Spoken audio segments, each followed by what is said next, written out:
Democrats. Today is January 30th, and it's time for the Chair's Daily Live. What is today? Tuesday. This week has gotten away from me. I am going to be all over the place, so follow me. First thing I want to talk about is the 10 Commandments. All righty, so I don't know how many people know this, but there used to be the 10 Commandments on our Capitol grounds. There used to be a monument to the 10 Commandments on our Capitol ground. And when I say that used to be, if you didn't know about it, you might think that that was something that was there back in the 20s and 30s. No, all the way until 2015. Well, in 2015, there was a monument to the 10 Commandments at our Capitol here in Oklahoma. Pause for the eye roll, honest to Pete.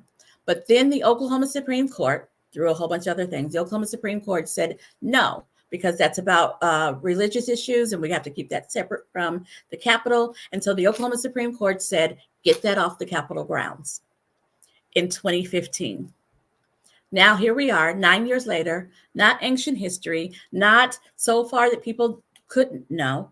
Here we are in 2024, and a senator, no less, has submitted a bill to put the 10 Commandments back on Capitol grounds, both outside and inside.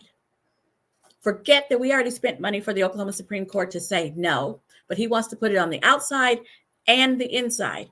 And he wants it to be where it requires 3/4 of the body, 3/4 of the state house and the state Senate, 3/4 have to vote to remove it. And then 3/4 of the body plus the governor. So he wants it to be almost impossible to remove it. That's the long way of saying it. He wants to get the 10 Commandments up there and make it impossible to remove it. Here's the thing. We already have a ruling on this. Stop it. So while you were trying to think of bills to submit in this cycle that could have been improved the lives of Oklahomans or brought more business here or all of those things, you decided to play around and submit a bill that might get you some attention, might make people think that you're a Christian. I'm not real sure what the purpose of that bill was, but it's a non-starter because the Supreme Court already said no. These are the kinds of things that the right is doing in our state, rather than, hey, how about a bill on how to reduce homelessness, or bill on how do we make sure that children stay fed, or that women have an equal shot in our state. Just a couple of topics that Senator Pugh that you could have explored to improve the lives of Oklahomans, or perhaps bring businesses to our state. So that's a crazy thing. But since I'm already talking about crazy, let's talk about the superintendent of public instruction who shall remain nameless. So the superintendent of public instruction, you guys have heard me talk about him. You know, and you know he's made national news by appointing another person whose name I'm not going to honor, who, in my opinion, committed terroristic acts. Appointing her to the library board and the State Department of Education. She has no qualifications. That position did not exist until he appointed her to it, leading me to believe that this is yet another attention-getting action. It's not about improving schools for kids. It's not about improving the books that kids are reading, because who knows what kind of qualifications this person has. It's all about, how do I make sure that Newsmax and Fox and whatever the other ones are called call me so I can get on national TV? He's made it very clear that that is his goal, because he's trying to make the state pay for his agent. He's already taken a trip on our dime to promote himself. This hiring was that too, but it's not the most ridiculous thing he's done this week. When he went out and touted the teacher bonus program, we were still talking about his mismanagement of Class Wallet, but he instituted this teacher bonus program, and once again, no guardrails. Once again, there wasn't a check sheet to say, no, they can't have it because of this, this, and this. And so there are teachers in this state, and I talked about it already. There are teachers in this state who received bonuses that they weren't qualified for, and they were $50,000. And they didn't receive them yesterday. They received them in November. Obviously, they've spent those bonuses or made plans for those bonuses. Now the superintendent of public instruction is saying, ooh, yeah, we're supposed to get those. Give them back to us, plus the tax that we took out already. So you have until the end of February, and just so you know, today is January 30th. You have until the end of February to give us back $50,000. It's caused all kinds of uproar. And the first thing, when this got called out, when people were made aware of it, the superintendent of public instruction said, well, it's really, why did they apply for it if they weren't qualified? How dare they? Why did they apply for it? It's their fault. And then when people said, I cannot believe you're blaming the teachers, he said, oh, okay. It's the press. It's the press's fault for misrepresenting what happened, when all he had to do was take responsibility. Tomorrow, let's see who he blames tomorrow. I'm pretty sure it won't be him. One of the teachers who received the bonus and then received the letter saying that they had to send the money back has hired a well-known, successful labor attorney out of Oklahoma City, Mark Hammonds, to take her case, to get it where she doesn't have to pay the money back, and she can sue the superintendent of public instruction by name for defamation, because he's out here blaming her. He's out here in the press defaming her name. Hondo, please, that will be the best birthday present you can give me. Ask Ryan Walters into a microphone, say it into a microphone where he can't blow you off. Ask him, why is this program botched? What guardrails did he have? I'd love to hear what stuttering he gives us as an explanation, and who else he blames, because he will blame someone else. Now let's talk about good news.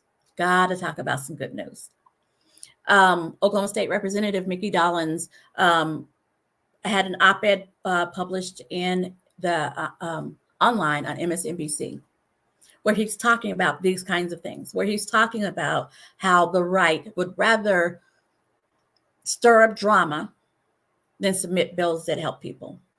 They know that if they keep people in a tizzy, feeling like someone is taking something from them, feel like someone is getting something that they're not getting, that people will be angry and they will rage vote. I've been saying this for years. The Republicans want to scare you to the ballot, and we want to inspire you to the ballot. I want you to go to the ballot because you know that you can make a change in our state. You know that you can make our state better by voting for common sense people and for common sense measures. So I want to inspire you to the ballot, whereas the right has demonstrated that they want to scare you to the ballot. It's a really good read. It's out on MSNBC.com. It was penned by our very own Mickey Dolenz. And so I want to do congratulations, Mickey. Keep up the good work. Good news from the Oklahoma elected Democrats. Kind of excited about that.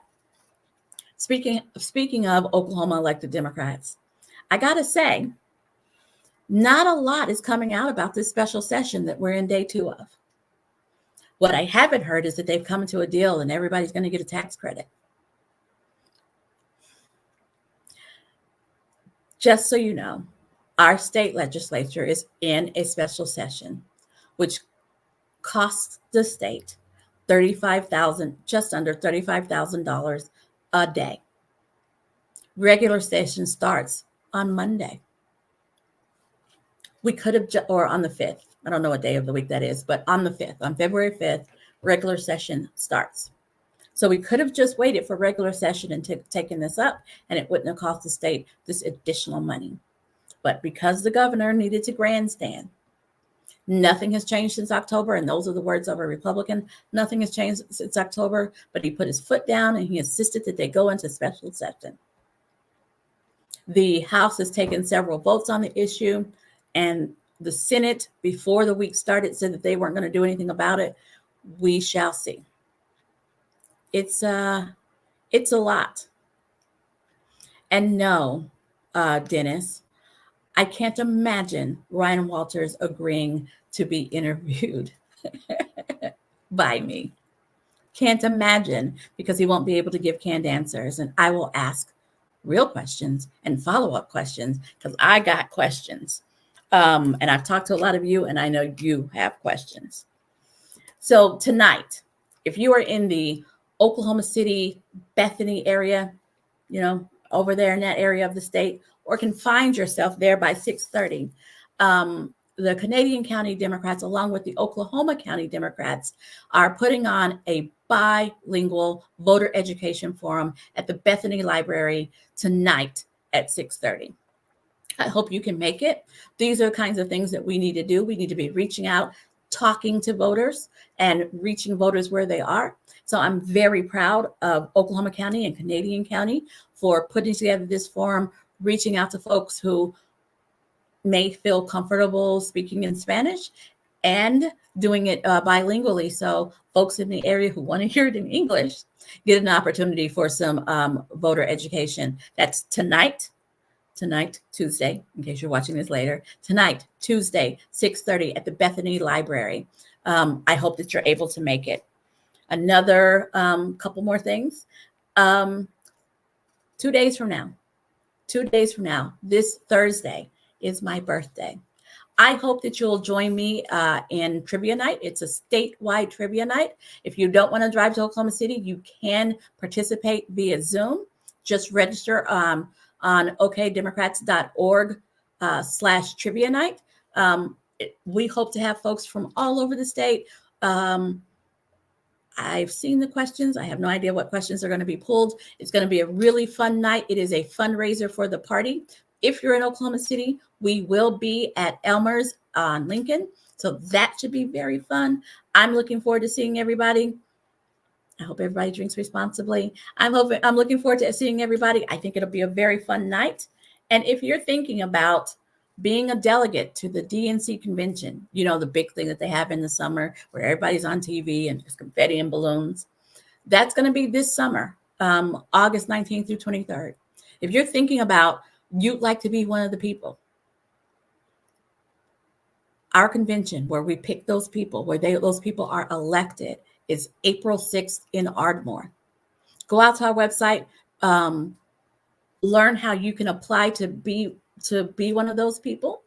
It'll be fun. I'm looking forward to Chicago, already making plans, already raising money. It'll be a great week. I think I'm going to be tired, but it'll be a great week where we nominate our candidate for president and vice president.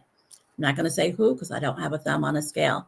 You guys, thanks for joining me so very much. I will be back here tomorrow at 4:15.